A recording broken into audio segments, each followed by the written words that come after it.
Pertahankan panen sawit, ibu rumah tangga dilindas mobil PT Darya Dharma Pratama, DDP, disaksikan 5 aparat bersenjata lengkap.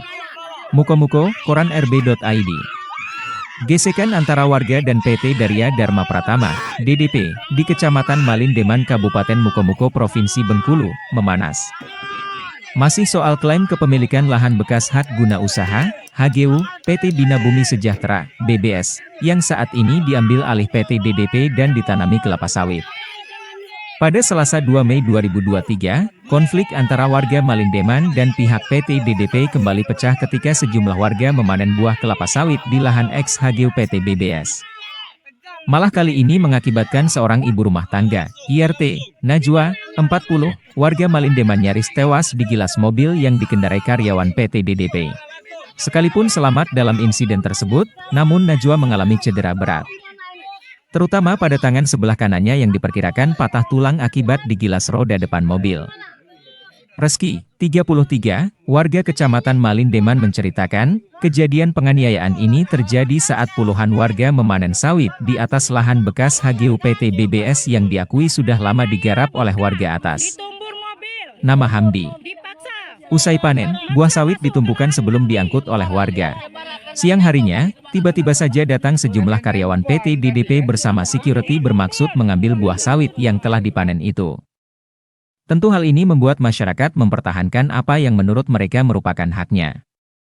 Karena warga mempertahankan haknya, maka terjadi dorong-dorongan dengan security PT DDP. Saat itu pihak perusahaan menggunakan mobil dan sengaja mengarahkan kepada warga. Karena didorong security, korban terjatuh, dan mobil masih tetap digas itu menggilas tangan kanan korban, ungkap Reski.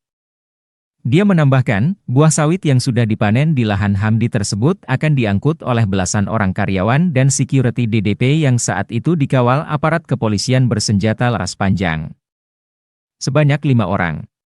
Saat terjadi perdebatan antara warga dan pihak DDP, aparat bersenjata itu hanya melihat dari jauh tidak mendekat.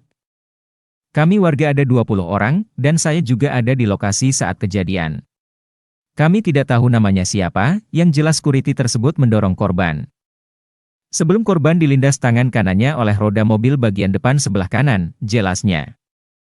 Karena dilihat membahayakan maka warga beramai-ramai menghentikan mobil Strada berwarna merah untuk menyelamatkan korban Najwa. Atas kejadian ini kami melaporkan ke Polsek Ipuh, dan kami berharap laporan kami ini segera ditindaklanjuti sehingga permasalahan ini tidak berlarut-larut, pungkas Reski. Kapolres Mukomuko AKBP Nuswanto SH, SIK, MH melalui Kasat Reskrim Ibtu Fajri Ameli Putra membenarkan telah menerima laporan dugaan penganiayaan yang dilakukan oknum karyawan PT DPP di wilayah Kecamatan Malindeman. Pihaknya tengah melakukan pendalaman dengan meminta keterangan saksi-saksi dan terlapor atas nama Sultan. Untuk kepentingan pemeriksaan saat ini terlapor juga sudah kami amankan, agar dapat dilakukan pemeriksaan dan dimintai keterangan secara intensif di Polres Mukomuko, sebut Fajri. Berkaitan dengan dugaan penganiayaan yang dilakukan pihak perusahaan PT DPP kepada salah seorang warga, Walhi Bengkulu mendesak agar permasalahan ini dapat diselesaikan secara transparan. Kejadian penganiayaan tersebut murni sudah masuk unsur pidana. Korban juga sudah melapor ke Walhi Bengkulu meminta di dalam proses hukum yang tengah dilakukan Polres Mukomuko dilakukan secara transparan dan akuntabel.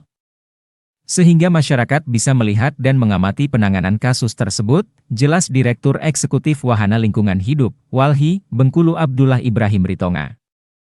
Menurut Ritonga, gesekan yang terjadi antara pihak perusahaan dan masyarakat berkaitan dengan permasalahan lahan ini sudah seharusnya menjadi perhatian serius banyak pihak. Jangan dibiarkan berlarut-larut. Kepada korban diminta untuk melapor juga kasus tersebut kepada Komisi Nasional, Komnas, HAM dan Lembaga Perlindungan Saksi dan Korban, LPSK. Ini sangat penting bagi korban agar mendapat perlindungan dan mendapatkan haknya sebagai warga negara Indonesia yang diatur di dalam undang-undang, pungkasnya.